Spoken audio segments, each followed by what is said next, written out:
gerakan prestasi, lahirkan profil pelajar Pancasila. Belajar bergerak berbagi untuk negeri, kita menjalin kolaborasi.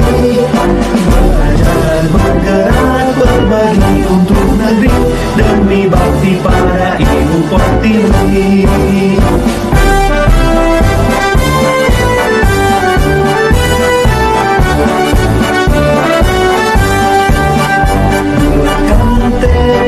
Kuatkan hati, negeri ini memanggil kawan. Belajar bergerak berbagi untuk negeri, guru penggerak majukan pendidikan. Guru penggerak menghamba pada murid, kreatif rancang pembelajaran. Assalamualaikum warahmatullahi wabarakatuh. Boleh semangatnya tidak? Assalamualaikum warahmatullahi wabarakatuh. Waalaikumsalam warahmatullahi wabarakatuh. Oke, kalau sudah semangat, kita tepuk semangat dulu sebelum memulai pembelajaran tentang budaya positif. Bisa Bapak Ibu tepuk tangannya? Coba kita coba dulu. Tepuk semangat.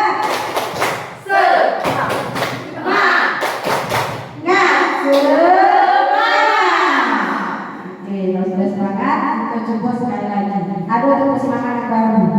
Tepuk semangatnya. Tepuk semangat. Kadang-kadang dinding dulu. Semangat. Kadang-kadang dinding dulu. Semangat. Dua kali, sekalinya cepat. Coba kita tes. Tepuk semangat. Kadang-kadang dinding dung dung dan kadang-kadang dinding dung dung. Oke, kita mulai. Tepuk semangat. Kadang-kadang ding ding ding dung dung dung. Kadang-kadang ding ding ding dung dung dung. Semangat. Oke, baiklah Bapak Ibu, kita mulai. Pada pemaparan kami kali ini tentang kesehatan destinasi budaya positif. Artinya budaya positif itu kita membudayakan hal-hal yang positif kepada anak didik kita. Tahu contohnya misalnya budaya positif? Nah, kalau di sekolah kita sudah melaksanakan seperti penghafalan Asmaul Husna, itu namanya budaya positif. Terus 5S, diterapkan 5S. Apa 5S? Salam, sapa, senyum, sopan, dan santun. Oke, nah Bapak Ibu, sebelum kita mulai masuk ke materi, senyum dulu selama 30 detik. Senyum yang paling manis.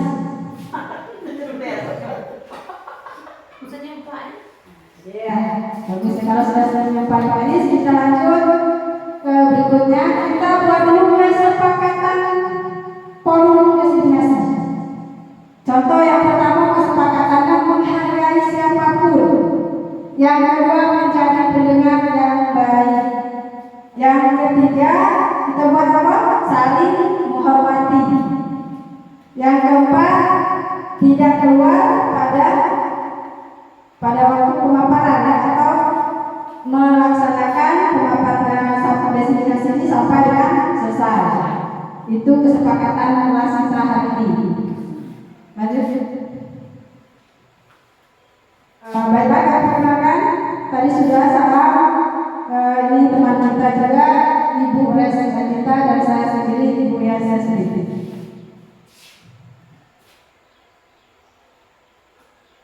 Ini ada beberapa cerita. Jadi seorang guru yang baik harus memiliki kemampuan dalam mewujudkan budaya positif di sekolah.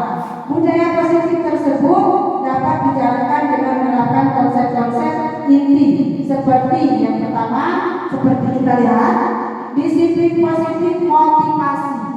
Yang kedua, perilaku manusia. Berarti ada disiplin positif motivasi, ada perilaku manusia, ada keyakinan sekolah atau yang keempat kebutuhan dasar manusia, yang kelima posisi kontrol restitusi, yang keenam segitiga restitusi. Ini akan kita pelajari nama ini. Nanti kalau kamu ditanya, kamu sudah paham apa disiplin positif, motivasi, apa itu perilaku manusia, apa itu keyakinan sekolah atau kelas. Yang keenam ini baru kita kenal. Sebenarnya sudah lama, tapi belum tahu apa nama keenam budaya positif ini. Ini kita mulai dari disiplin positif. Disiplin positif ini merupakan suatu cara penerapan disiplin yang mengajarkan anak bertanggung jawab dan menunjukkan kesadaran diri berdasarkan nilai-nilai kebajikan. Misalnya pada saat kerja kelompok. Kerja kelompok itu anak harus di dalam diskusi itu kita buat juga semacam kalau diskusi itu anak harus menghargai pendapat teman. Itu kan termasuk disiplin positif.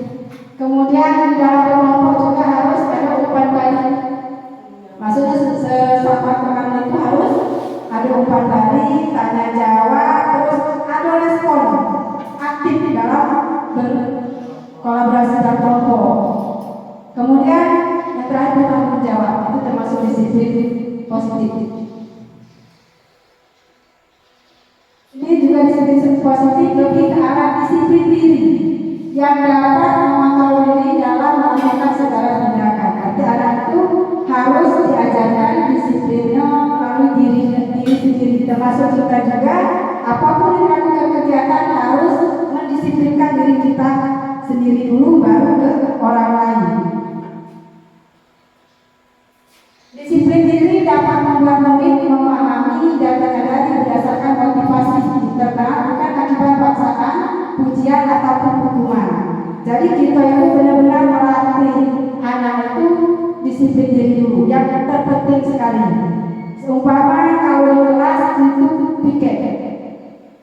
Kalau ada tugas piket, misalnya tugas PR atau pekerjaan rumah, kita lihat anak itu pada saat kita berikan tugas, apakah benar-benar dikerjakan di rumah atau tidak? Atau setiap kita berikan tugas, tugasnya tidak pernah dikerjakan. Nah itu namanya anak itu belum disiplin, dirinya belum disiplin. Itu harus kita tegaskan dan kita budayakan di sekolah. Ada 6 karakter dalam profil pelajar Pancasila, mungkin kita semua sudah mengetahui karena di depan ada profil Pancasila. Ada berapa profil Pancasila, Bapak Ibu? Ada 6 ya. Yang pertama beriman bertakwa kepada Tuhan Yang Maha Esa dan berakhlak mulia. Itu yang harus dicontohkan untuk pada pembelajaran kurikulum merdeka kita nanti ke depan. Yang kedua mandiri. Terus yang ketiga berkebinekaan global. Artinya kita walaupun di sekolah itu berbeda-beda suku, berbeda agama ataupun ras, kita tetap saling menghargai dan bersatu. Terus bergotong royong. Bergotong royong artinya kita di sekolah harus menata anak itu supaya bergotong royong. Jangan misalnya anak yang satu membersihkan lapangan, yang lainnya santai di kelas. Itu namanya tidak bergotong royong. Kemudian ada kreatif. Anak sekarang dituntut untuk berpikir kreatif. Artinya anak yang bekerja, ya. Bukan kita hanya memfasilitasi, kita hanya mengarahkan, membimbing. Namun anak-anak yang membuat hal-hal yang terbaru supaya pemikiran anak sekarang itu berubah menjadi anak-anak yang cerdas dan kreatif. Kemudian bernalar kritis. Kalau bernalar kritis, ya kita sudah anak-anak sudah bernalar kritis. Kenapa kita bilang bernalar kritis? Karena anak-anak sekarang sudah memakai gadget. Kalau zaman kita dulu kita masih awam ya. Kalau sekarang ini anak itu kadang pendapat kita itu anak itu sudah tahu terlebih dahulu. Pelajaran yang perlu kita ajari anak sudah tahu. Kenapa? Karena anak-anak sudah melatih dirinya melihat di gadget, di HP atau di Google kan. Jadi misalnya besok gurunya mau mengajarkan materi apa, mereka sudah ada salah satunya, walaupun semuanya sudah tahu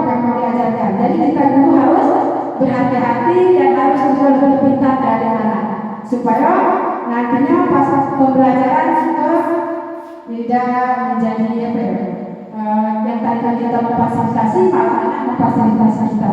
Jadi kita harus benar-benar ke depan ini guru harus punya banyak pemikiran-pemikiran yang terbaru ya, yaitu inovasi-inovasi. Nah, motivasi perilaku manusia itu termasuk kita. Ada 3. Yang pertama, untuk menghindari ketidaknyamanan atau hukuman. Karena kita sering memberikan hukuman dengan anak. Yang untuk mendapatkan imbalan atau penghargaan dari orang lain. Yang ketiga, untuk menjadi orang yang mereka inginkan dan harganya sendiri dengan nilai-nilai yang mereka percaya. Yang pertama, untuk menghindari ketidaknyamanan atau hukuman. Jadi nanti kita terapkan ada restitusi. Nah, keyakinan sekolah atau kelas itu istilah sekarang ya, namanya keyakinan kelas. Kalau kita dulu namanya peraturan, kita tuh di sekolah punya aturan tersendiri. Tapi beda peraturan dengan keyakinan sekolah atau kelas beda. Kalau peraturan yang keluar dari sekolah itu kita harus seluruhnya berdasarkan dari dinas pendidikan. Ini peraturannya. Nah, kalau yang keyakinan sekolah itu kita kolaborasi antara guru dan kepala sekolah. Apa yang harus benar-benar kita terapkan di sekolah itu, nah itu namanya keyakinan sekolah itu. Nah, kalau di kelas itu misalnya kalau peraturan sekolah itu anak-anak harus datang minimal sampai sekolah jam 7. Nah, tapi kalau misalnya untuk aturan di kelas, ibu gurunya dengan anak-anaknya sudah sepakat bahwa sebelum jam pelajaran anak-anak masuknya jam 7.20 karena kebersihan atau apa. Atau masih ada lagi misalnya ada kesepakatan kelas lain seperti kelas harus setiap hari bersih, setiap orang sekolah harus piket. Nah, itu tergantung guru masing-masing ya. Ini guru berperan dalam mewujudkan terbentuknya keyakinan sekolah atau kelas dengan adanya kesepakatan antara guru dan murid. Jadi guru itu sangat berperan penting dalam membuat keyakinan sekolah atau kelas, karena guru adalah kunci dari anak-anak, pembentukan jati diri anak-anak itu guru ya. Jadi kalau gurunya sudah berperilaku baik atau kepala sekolahnya juga harus berperilaku baik, maka yang bawah-bawahnya insya Allah nurut juga.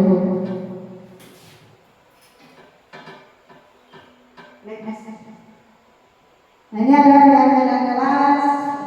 Contoh keyakinan kelas dari setiap anggota kelompok per kelas. Yang pertama belajar, senang, melakukan tugas, saling menghargai, merasa nyaman. Jadi kalau ke depannya kita buat keyakinan kelas seperti contoh di depan, hormat. Kami meyakinkan bahwa sangat penting untuk menghormati semua orang dan barang milik orang lain. Kemudian bekerja, kami meyakini bahwa sangat penting dalam mempekerjakan segala pekerjaan dan mengikuti kegiatan. Jadi kaget ke depannya kita buat kesepakatan kelas masing-masing. Nah, kita speaking dulu karena ibu juga sudah ngantuk, jadi kita speaking dulu ya. Speaking dulu, berhasil. Ini ada speaking berpengalaman.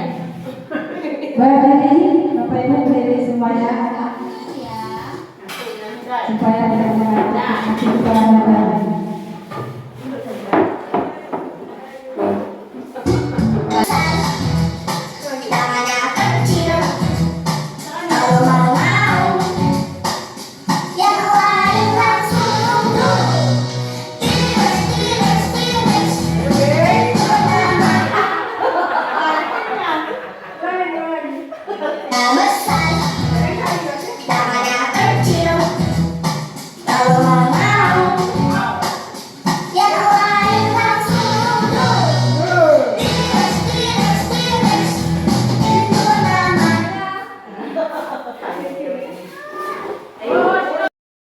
Baik Bapak Ibu, ini 5 posisi kontrol restitusi. Nah mungkin Bapak Ibu kenal dengan restitusi, ya, istilah restitusi. Sebentar Pak Saudara, kita jelaskan dulu. Ini ada memang posisi kontrol, ya, guru sebagai penghukum. Karena kalau selama tadi kita tidak tahu posisi kita itu apa, ya sedangkan dulu. Nah rupanya kita itu ada 5 posisi. 5 posisi kita itu kita kan ngomong anak ada namanya guru sebagai penghukum. Kita sebagai guru sebagai pembuat merasa bersalah. Jadi pada saat kita di posisi guru sebagai hukum, misalnya anak tidak mengerjakan soal atau tidak mengerjakan, misalnya mengerjakan pada saat jam pelajaran tadi diberikan soal 10, kemudian anak tadi cuma mengerjakan 3. Nah terus bapak ibu guru menghukum karena anak kamu tadi misalnya Andi, karena Andi tadi mengerjakan soal cuma 3, bapak berhukuman misalnya bersuap atau keliling lapangan atau semacamnya, misalnya membersihkan WC. Nah itu namanya kita itu guru sebagai penghukum. Nah kemudian kedua, guru sebagai pembuat merasa bersalah. Jadi kita guru itu ada juga sebagai merasa apa namanya pembuat merasa bersalah. Jadi anak berarti tadi salah. Aku berbuat seperti itu tadi salah. Misalnya anak tadi sedang main, ibunya menjelaskan, gurunya menjelaskan di depan, tapi anak-anak di belakang tadi tidak memperhatikan di depan. Jadi bapak tadi ngomong, ibu tadi bilang, hei anak, kamu tahu nggak? Ibu tadi sudah menjelaskan materi sudah 1 jam lebih atau 2 jam lebih. Misalnya makasih sudah sama. Tapi kamu di belakang situ main, ibu kan jadi capek, ibu kan jadinya ngajar kamu gak semangat lagi, ibu merasa gak bahagia atau semacamnya. Jadi siswa yang tadi kamu tegur merasa bersalah. Artinya kita tadi salah, kita tadi tidak di depan, kita tadi sibuk dia main. Itu namanya kita guru sebagai pembuat merasa bersalah. Yang ketiga, guru sebagai teman. Guru sebagai teman bukan berarti guru jadi teman siswa bukan. Maksudnya pada saat guru misalnya di saat-saat jam tertentu ada siswa di kelas itu kelihatan murung atau tidak bersemangat belajar, kita dekati, kita tanya apa yang jadi masalah anak ini tidak semangat belajar. Apakah di rumah ada masalah dengan keluarga atau bajunya basah. Jadi kita sebagai guru itu bisa menjadi teman siswa tadi. Kadang kita kan tidak sadar, tahu marah saja sama siswa, tapi kita tidak bertanya apa yang siswa kita alami di rumah. Kita tidak tahu apa yang siswa kita inginkan. Misalnya ada salah satu siswa tidak menulis, tidak pernah nulis. Mungkin pada saat belajar nulis lambat. Nah, kita tidak bertanya, tapi kita belum menjadi teman dari siswa tadi. Kalau kita sebagai guru kita tanya, kita panggil, nah, kenapa kamu setiap belajar lambat tidak pernah nulis? Pasti anak itu punya alasan sendiri. Mungkin Pak, aku tidak nulis karena aku tidak punya pena. Nah, bagaimana kamu supaya punya pena? Apakah Bapak tidak mau beli di rumah? Bapakku tidak punya uang, Pak. Mungkin uang cuma untuk beli beras. Kalau itu kan, ya bisa jadi kita cari solusi di kelas. Misalnya teman-temannya ada yang membantu, kita bilang berkolaborasi sama teman-temannya atau kelompok temannya. Siapa tahu ada yang mampu mau membantu temannya. Kemudian guru sebagai pemantau. Guru sebagai pemantau maksudnya pada saat mengajar guru itu tidak hanya yang dijelaskan materi saja, tidak memantau anak-anak pada saat belajar. Ya, anak sibuk di belakang, kamu sibuk jelas di depan. Anak tidak diperhatikan pada saat mengerjakan tugas kelompok. Tugas kelompoknya misalnya menulis atau membuat semacam dari barang bekas, misalnya membuat hiasan dari apa ya, bekas botol arale. Nah, kamu tidak tanya lagi. Langsung, pokoknya mana bagus yang dibuat anak dari rumah langsung diterima. Ini bagus ini, rupanya di rumah yang buat orang tuanya. Nah, Artinya kamu bukan sebagai guru tidak memantau apa yang dilakukan anak tadi. Jadi yang terakhir guru sebagai manajer. Ini guru sebagai manajer. Kita manajer, maksudnya kita sebagai pengarah. Kita memanajer anak itu supaya arahnya lebih baik kemana pas pembelajaran di rumah. Bagaimana misalnya bukan sekedar belajar sekolah lain. Nah, mungkin itu penjelasan dari 5 posisi kontrol diskusi. Jika ada yang belum jelas, boleh ditanyakan supaya tidak ada unek-unek di otak Bapak Ibu, supaya mungkin setelah pulang dari presentasi ini merasa bahagia dan lega. Baik, kita buat sesi pertanyaan. Satu pertanyaan atau lebih boleh, supaya lebih jelas lagi. Ya, kalau kurang jelas nanti kita jelaskan setelah ini. Oke, baik. Ini ada Pak Saparudin, guru kelas 3. Baik, terima kasih kepada Ibu Ria dan guru-guru dalam 5 posisi kontrol diskusi ini.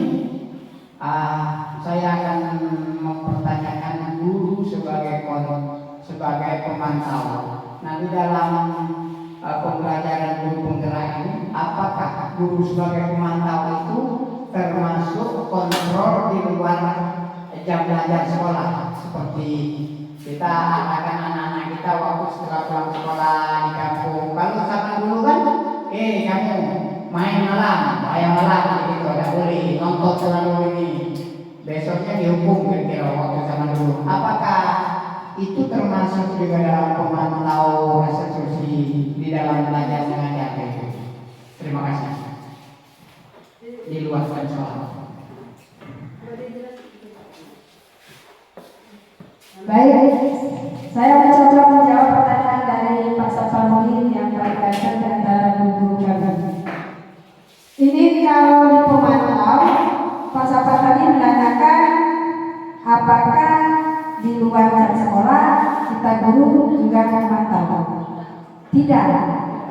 Kita sebagai guru pada saat jam pelajaran berlangsung, pada saat jam sekolah, maksudnya dari pagi sampai setelah anak itu pulang. Ini ada beberapa contoh pemantau. Menghitung dan mengukur, kemudian apa peraturannya, kemudian menyesuaikan diri bila diawasi. Murid meletakkan guru peraturan dan hukum di dunia berkualitas. Kemudian berapa banyak bintang misalnya itu misalkan pada pembelajaran sekolah, ya. Pada pembelajaran sekolah kita sebagai guru harus mantau. Kalau di rumah itu bukan mantau, mungkin beda lagi istilahnya. Nah, ini yang dimaksudkan dengan posisi kontrol ini pada saat dia di sekolah kita punya keyakinan kelas sendiri. Jadi kita mantau apa hal-hal yang kurang baik atau tidak positif apa yang dilakukan anak dan tidak sesuai dengan keyakinan kelas itu. Mungkin gitu ya Pak. Terima kasih. Ya, coba kita coba dulu yang perempuan yang bertanya. Ibu Nani. Ibu Era. Teman, sebagai teman. Ibu Era. Teman saya dengan serat. Baik, bisa di sini saya akan bertanya masalah pembuatan prasangka bersalah. Nah, di situ kan ketika kita belajar siswa, kita itu mencerahkan siswa, kita mengarahkan siswa. Bagaimana kita mengatasi rasa bersalah kita? Ini ada pertanyaan dari Ibu Vera Sumasri. Bagaimana cara mengatasi supaya anak itu tidak merasa kita sebagai pembuat rasa bersalah? Mungkin seperti itu maksudnya. Nah, ini bagi kita hindari kalimat-kalimat seperti ini. Seharusnya kamu begini, seharusnya kamu ini. Nah, itu namanya anak itu merasa bersalah. Kita untuk mengubah kalimatnya. Terus lagi juga ibu kecewanya. Nengok kamu pakai baju tidak salah, baju kamu yang ada masuk ke sebelah, padahal ibu sudah ingatkan. Nanti anak itu merasa bersalah. Coba kita gunakan restitusi tadi, restitusi yang 3 garis itu tadi. Jadi intinya dari 5 posisi kontrol ini kita mampu mengatasi yang rasa bersalah tadi, terus rasa dari pembunuh tadi, terus kita bisa jadi teman.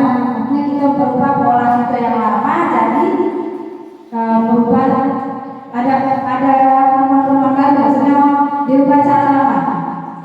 Jadi misalnya kita kan biasa pakai ibu kecewa. Jadi anak mungkin merasa balik lagi, mungkin dia koreksi sendiri. Kenapa ibu itu ya? Laju kecewanya, nah, pasti kan kesel kan? Ibu itu tadi atau baju awakku jadinya. Nah, jadi itu kita ubah. Nah, baju kamu kok bagus, kan?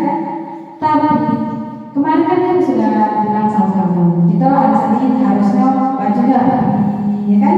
Ini cuma kan kalau lebih bagus kamu pakai topi, gitu kan?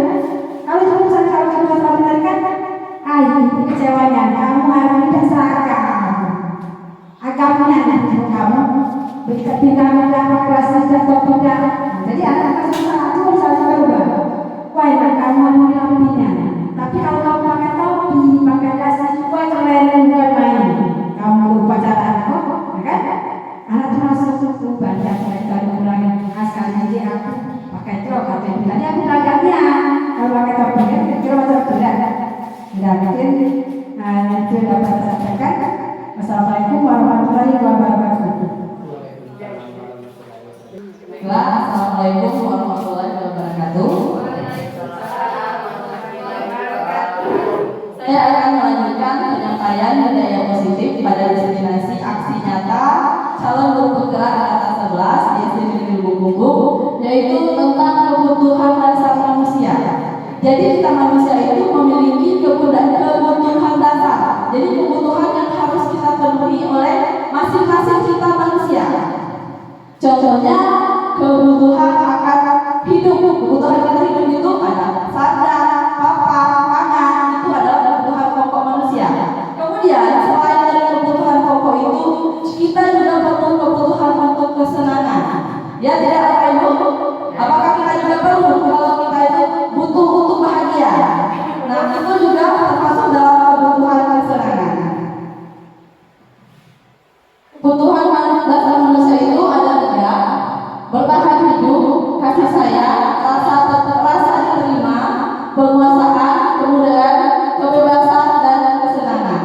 Nah, jadi yang bertahan hidup tadi itu kebutuhan pokok kita. Kemudian kebutuhan akan kasih sayang. Jadi kita juga butuh bahwa kita diakui, kita butuh dihargai. Bagaimana kalau misalnya kita mengajar di kelas, anak-anak itu ribut, itu artinya anak-anak itu tidak menghargai kita, tidak disayangi kita. Apakah kita akan senang? Tentu kita juga tidak merasa baik dengan itu. Kemudian kebebasan dan kesenangan. Jadi kita sebagai manusia juga butuh akan kebebasan. Kita tidak mau dikekang akan pilihan-pilihan yang telah kita inginkan. Saya ingin sekolah di sana, saya ingin seperti itu. Kita butuh akan kebebasan akan hidup kita. Kemudian ada contoh kasus ya, studi kasus. Ini contohnya Ibu Sulaika, guru wali kelas 9A, sedang bingung menghadapi ulah salah satu murid di kelasnya, Tommy. Beberapa anak malah mengeluhkan Tommy yang seringkali meminta bekal makan siang mereka dengan paksa. Jika Anda menghadapi kasus seperti Ibu Sulaika, apa yang akan Anda lakukan? Kemudian menurut Anda, kira-kira apa alasan Tommy melakukan itu? Ada yang tahu apa Ibu? Kenapa kira-kira Tommy sering meminta bekal kepada temannya? Ya, apa mungkin masalah alasannya? Karena dia sering tidak dibuatkan oleh orang tuanya bekal. Ya, itu mungkin salah satu alasannya. Karena dia lapar. Itu tadi kebutuhan akan hidupnya. Karena dia lapar, orang tuanya tidak membuatkan bekal. Sedangkan teman-temannya yang lain dibuatkan bekal oleh orang tuanya. Ketika yang lihat teman-temannya makan, ya dipaksa direbut oleh dia. Itu alasan Tommy yang pertama. Karena dia lapar dan orang tuanya tidak membawakan bekal makan siang. Maka kebutuhan hidupnya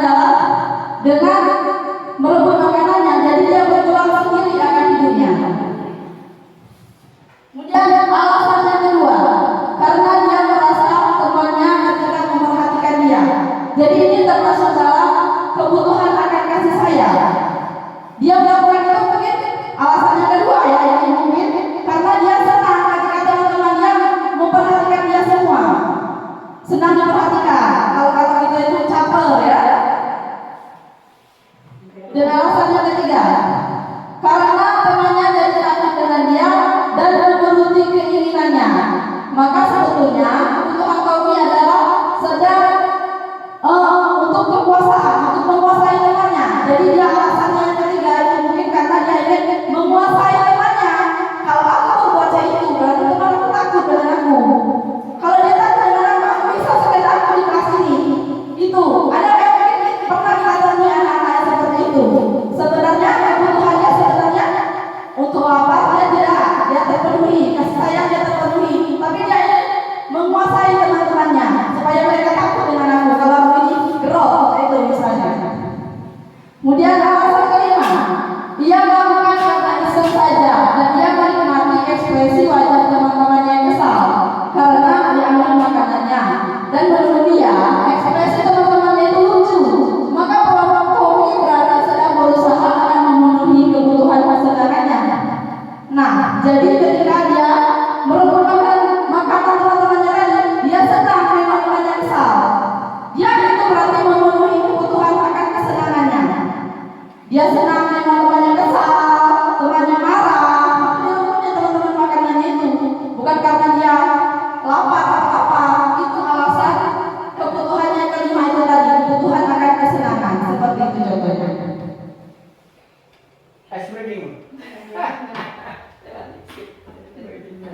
Kemudian ada posisi kontrol restitusi.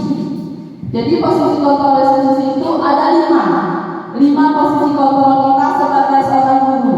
Jadi sebagai seorang guru itu kita ada sebagai penghukum, ada sebagai guru penghukum. Contohnya ketika ada muridnya yang salah, kita hukum. Kita tidak bertanya kenapa dia bersalah. Kemudian guru sebagai pembuat merasa bersalah.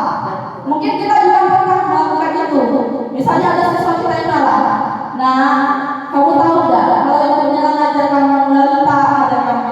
Jadi kita akan membuat murid itu merasa jadi bersalah, berharap dia akan berubah ke arah yang lebih baik. Itu tujuan kita, bukan untuk menakut-nakuti. Sama seperti firman tadi, kita menghukum murid karena dia supaya dia berubah ke arah yang lebih baik. Kemudian yang ketiga, guru sebagai teman. Nah, ketika kita mengajak siswa kita itu ngobrol, nah kalau kamu cek itu jangan lagi belakangan. Nah itu kita sebagai teman sudah memposisikan kita sebagai teman dari siswa kita itu. Kemudian guru sebagai pemantau. Guru sebagai pemantau itu ketika kita melihat anak-anak kita yang ribut, kita tunjuk, kamu itu ribut dari tadi. Berarti kita itu sudah memantau anak-anak kita. Kemudian guru sebagai manajer, ini yang sebenarnya sangat dianjurkan. Jadi kita itu tidak menghukum anak, kita tidak memarahi anak, tetapi kita mengajak anak itu untuk ngobrol dan menanyakan apa yang dia inginkan, apa yang harus dia lakukannya sebaiknya, seperti itu. Nah, ini adalah contoh 5 posisi kontrol itu. Contoh yang akan apa kata-katanya, peraturannya. Ketika guru menjadi penghukum, nah guru itu menghakimi, menunjuk muridnya. Itu ketika dia sebagai penghukum. Kemudian ketika dia merasa membuat rasa bersalah, guru itu sering berceramah dan mengatakan seharusnya kau jangan baca ini, seharusnya baca ini. Nah itu berarti dia itu sedang menjadi membuat rasa bersalah. Biar anaknya itu merasa bersalah, dia berubah. Kalau dia sebagai teman, dia akan membuat alasan-alasan untuk muridnya. Contohnya, ayo lakukan yang baik, kerjakan tugasnya. Ini demi kamu juga. Dia itu berarti gurunya sudah sebagai teman, menganggap dia sebagai teman untuk muridnya. Kemudian sebagai pemantau, murid mengatakan guru peraturan hukum yang apa peraturannya untuk menyesalkan dirinya di awal. Jadi dia itu memantau muridnya. Kemudian sebagai manajer, guru itu bertanya dulu kepada muridnya, apa yang kita yakini. Misalnya kalau kita punya keyakinan kelas, apakah kamu percaya kepada keyakinan kelas kita? Apa keyakinan kelas kita? Nah, misalnya anaknya terlambat, kenapa kamu terlambat? Apa alasannya? Kemudian nanti jangan diulangi lagi ya. Itu adalah ketika posisi guru sebagai seorang manajer. Kemudian ada posisi kontrol restitusi. Di antara kelima posisi kontrol tersebut, sebaiknya seorang guru menggunakan posisi kontrol sebagai seorang manajer. Sebagai manajer manajer, guru dapat berbuat sesuatu bersama murid, mempersilakan murid bertanggung jawab, dan mendukung murid agar dapat menemukan solusi. Jadi ketika seorang guru sebagai manajer itu, dia tidak menghukum murid yang bersalah, dia juga tidak memarahi dan tidak memojokkan siswa yang bersalah. Tetapi ketika sebagai manajer, kita akan berusaha menanyakan apa alasan siswa tersebut melakukan hal yang salah, kemudian bersama-sama dengan murid mencari solusi dari kesalahan itu, mencari solusi dan agar dapat menemukan solusi itu. Kemudian selain itu, posisi manajer mengacu pada restitusi yang dapat menjadikan murid sebagai manajer bagi dirinya sendiri, sehingga dapat tercipta identitas positif pada diri murid. Nah, dari manajer itu kita mengarahkan murid itu menemukan hal positif dari kesalahan yang dia buat tadi, dari solusinya. Kalau misalnya dia terlambat, apa alasannya dia terlambat? Bagaimana caranya agar dia tidak terlambat lagi? Nah, itu solusi yang kita harapkan. Kemudian ada materi yang terakhir yaitu segitiga restitusi. Dalam segitiga restitusi itu ada 3 tahapan. Ada 3 tahapan. Yang pertama, menstabilkan identitas. Yang kedua, validasi tindakan yang salah dan menanyakan keyakinan. Jadi segitiga restitusi ini adalah cara kita menghadapi menemukan kasus ketika ada siswa yang bersalah. Jadi ada 3 tahapan yang harusnya kita lakukan. Yang pertama kita menstabilkan identitas. Jadi ketika siswa bersalah itu kita stabilkan dulu emosinya. Misalnya dia sudah belagu, kita stabilkan dulu identitasnya. Kita bertanya berdasarkan prinsip bahwa membuat kesalahan adalah bagian dari proses pembelajaran. Kemudian yang nantinya akan menggeser identitas gagal ke arah identitas sukses. Jadi ketika menstabilkan identitas ini, siswa tidak langsung kita salahkan, tapi kita terima dulu kesalahannya. Oh, tidak apa-apa, kamu belagu tadi kan, wajar kalau kamu emosi. Saya itu gitu ya. Berarti kita, oh salah, tidak apa-apa salah. Wajar manusia itu berbuat salah. Tidak ada yang manusia yang selalu benar. Kemudian berbuat salah itu hal yang manusiawi. Contohnya, manusia yang sempurna, tidak ada manusia yang sempurna. Kita pasti bisa menyelesaikan permasalahan ini. Kemudian tidak tertarik untuk mencari tahu siapa yang benar, siapa yang salah.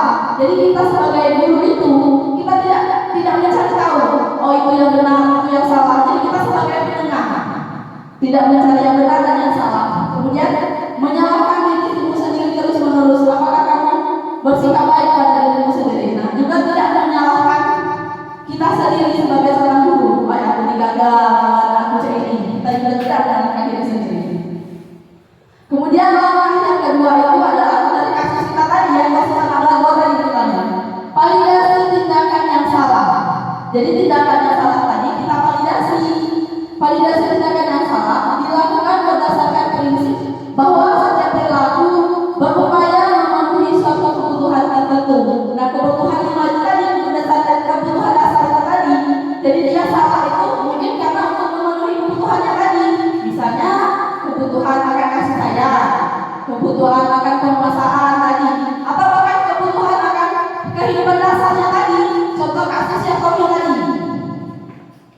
Sehingga guru atau orang tua akan bergeser dari pemikiran stimulus respon menjadi proaktif, serta akan lebih mengenali dan mengakui kebutuhan anak murid. Kemudian ini adalah contoh validasi tindakan yang salah. Contoh yang akan kita tanyakan kepada murid. Misalnya, kamu pasti punya alasan mengapa kamu melakukannya.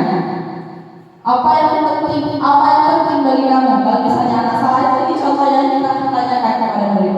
Kemudian kamu boleh tetap berusaha menjaga sikap itu, tapi tambahkan sikap yang lain juga yang baru. Misalnya kamu boleh marah, tapi kamu juga jangan selalu marah-marah, juga harus ada sabarnya sesekali, seperti itu misalnya. Kemudian langkah yang terakhir dari segitiga restitusi ini adalah menanyakan keyakinan. Jadi kita menanyakan keyakinan pada murid itu dilakukan dengan memberi pertanyaan-pertanyaan bermakna kepada murid atau anak untuk memunculkan motivasi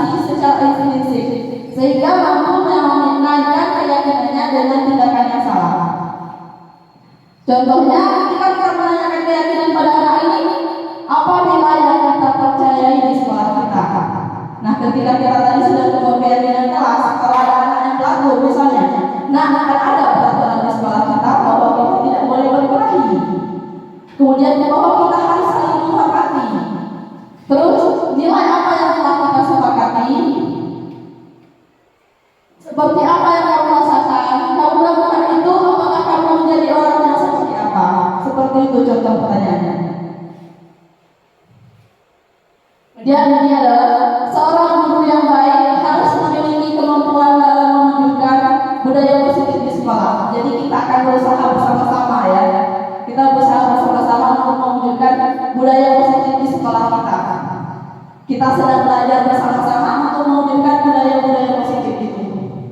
Budaya positif tersebut dapat dijalankan dengan menerapkan konsep-konsep seperti ini tadi: disiplin positif, mengetahui perilaku manusia, membuat keyakinan kelas dan keyakinan sekolah, mengetahui kebutuhan dasar manusia, kemudian posisi kontrol restitusi dan segitiga restitusi.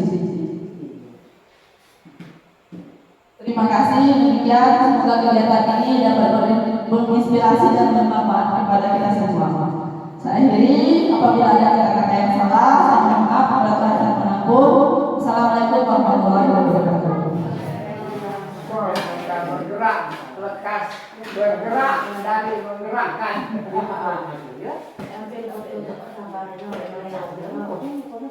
Foto yang mana tuh?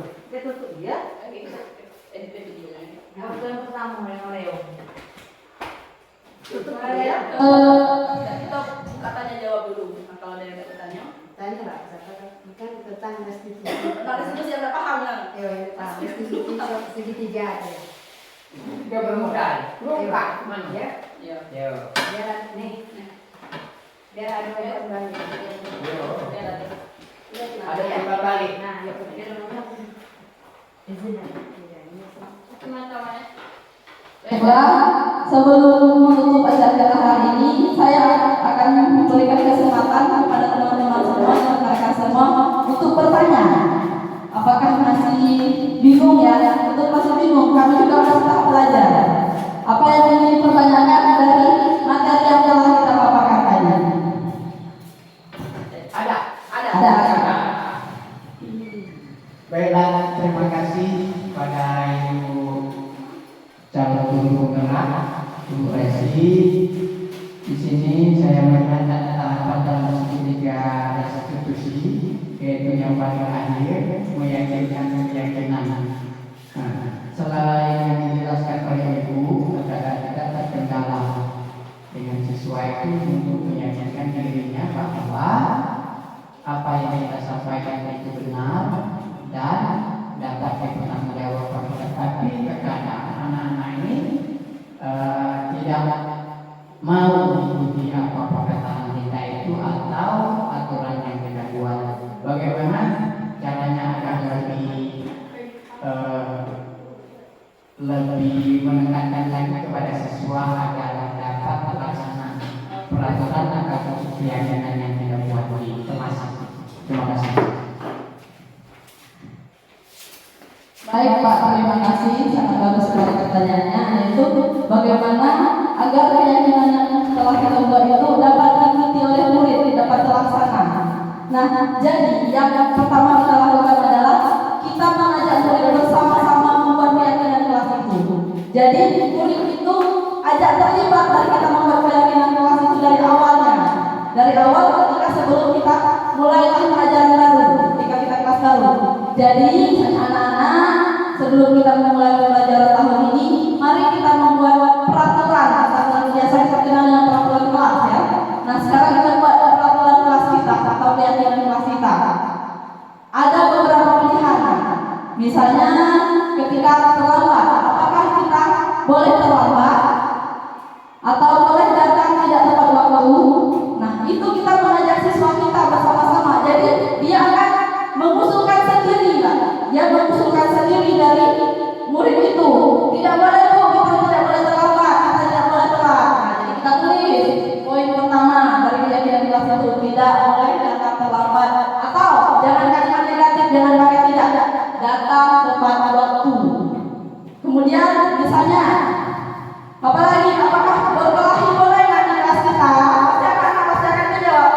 Tidak, Bu. Nah, jadi apa yang harus kita sepakati? Jadi kita harus membuat kesepakatan bahwa di kelas kita harus saling menghargai. Jadi kita buat lagi peraturan yang keduanya. Berdasarkan dari pemikiran anak-anak tadi bahwa kita tidak boleh berkelahi, berarti artinya kita harus saling menghargai. Nah, seperti itu. Nah, nanti dalam perjalanannya, ketika ada murid kita yang melanggar, pasti ada yang murid kita yang melanggar, maka kita akan mengingatkan kembali keyakinan kelas yang telah kita buat ini. Nah, ingat gak ketika awal pelajaran kemarin kita sudah buat keyakinan kelas. Ini berapa poin yang sudah kita buat? Kira-kira keyakinan apa yang telah kamu langgar? Misalnya anak itu berkelahi. Ingat tak apa yang kamu langgar dari yang berkelahi itu? Tidak menghargai teman, Bu. Kita ada yang ingat. Nah, itu kedepannya jangan lagi. Jadi kalau marah itu tidak apa-apa. Jangan sampai emosi. Harus tetap sabar. Nah, seperti ini. Terima kasih. Apakah masih ada teman-teman kita yang ingin bertanya tentang segitiga restitusi, budaya positif, keyakinan kelas, atau yang lainnya? Baiklah, jika tidak ada, kita akhiri diseminasi kita hari ini tentang budaya positif. Assalamualaikum warahmatullahi wabarakatuh. Waalaikumsalam. Hargai potensi, tingkatkan prestasi, lahirkan profil pelajar Pancasila, belajar, bergerak, berbagi untuk negeri kita.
Man.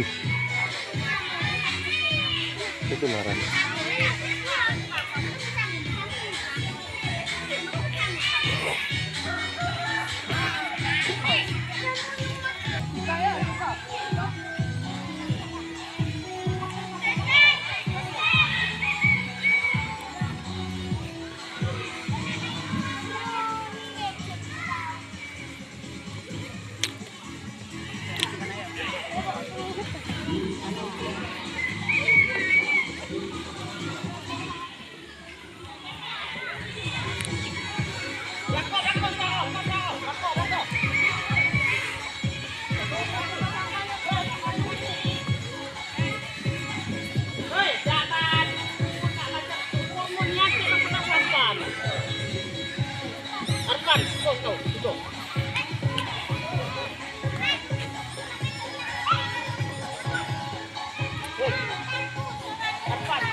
Batu banyak, tahu nyapu itu.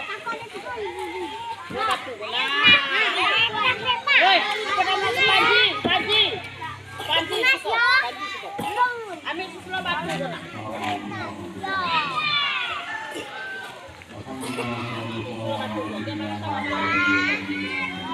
Ayo, mana banyak?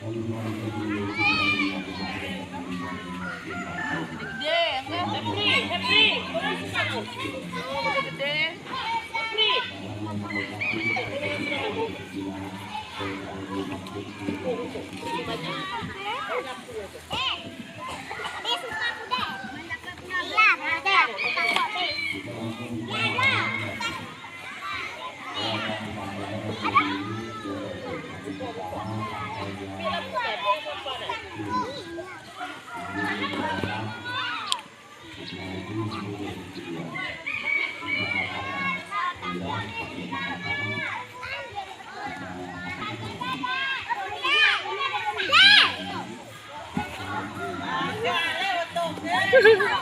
Banget kau lah.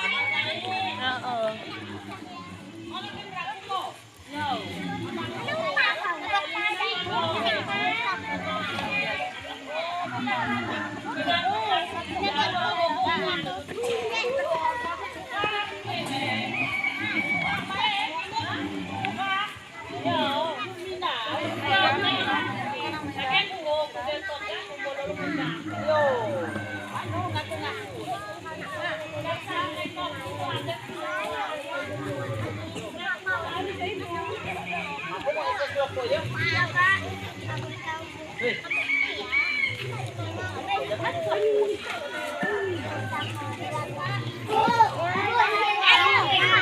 Sopo. Dia kayak nama aku dah.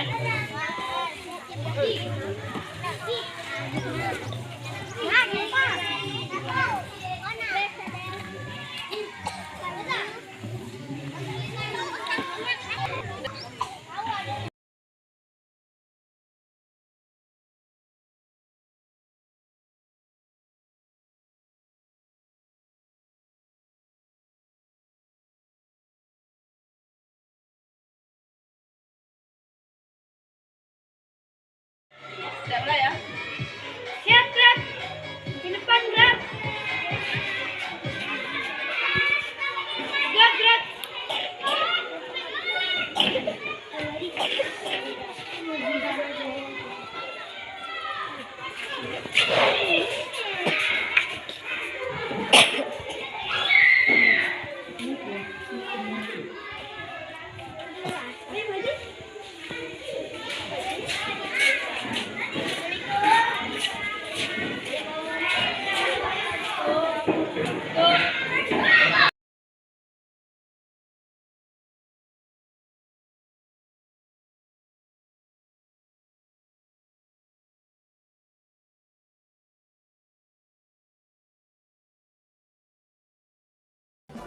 Selamat pagi Eca.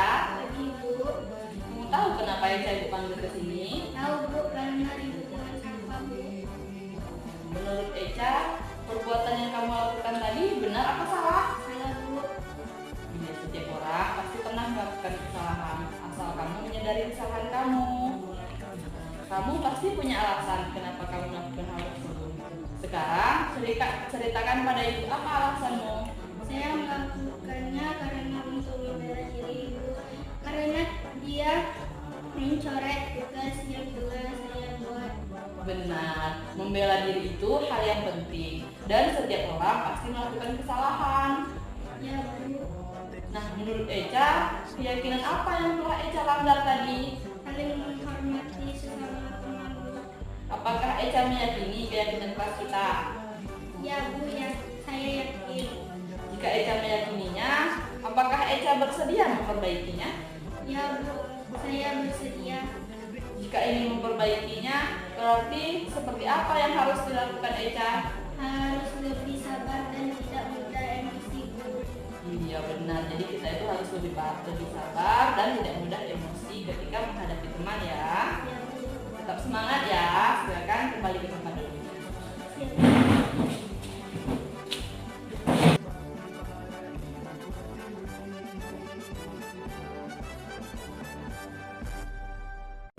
Ayu, Selamat pagi Bu. tadi ibu dengar dari guru piket katanya beberapa hari ini kamu terlambat datang terus ya. Ya Bu. Menurut ingatan kamu, sudah berapa kali kamu datang terlambat Ayu? Sudah 3 kali Bu. Sering terlambat itu suatu kesalahan kah menurut Ayu? Ya Bu. Membuat kesalahan itu manusiawi ya. Setiap orang pasti pernah melakukan kesalahan. Yang terpenting kita berusaha untuk memperbaikinya. Benar Bu. Ayu sering datang terlambat pasti punya alasan. Jadi kenapa Ayu sering datang terlambat beberapa hari ini? Karena saya bangun kesiangan Bu. Kenapa kamu sampai bangun kesiangan Ayu? Karena malamnya saya main HP sampai malam Bu. Jadi kurang tidur. Oh, jadi begitu ya. Kamu tahu keyakinan kelas yang telah kita sepakati? Tidak Bu. Tahu Bu. Jika terlambat datang ke sekolah, sesuai dengan keyakinan kelas kita tidak? Tidak Bu. Menurut Ayu, keyakinan kelas apa yang sudah kamu langgar? Disiplin Bu. Iya, jadi Ayu sudah melanggar disiplin. Menurut Ayu, disiplin itu penting tidak untuk kamu? Penting Bu, karena kita harus menghargai waktu dan harus datang tepat waktunya. Benar, disiplin itu penting dan sangat bermanfaat untuk kita. Ya Bu, saya menyesal sudah datang terlambat. Saya mohon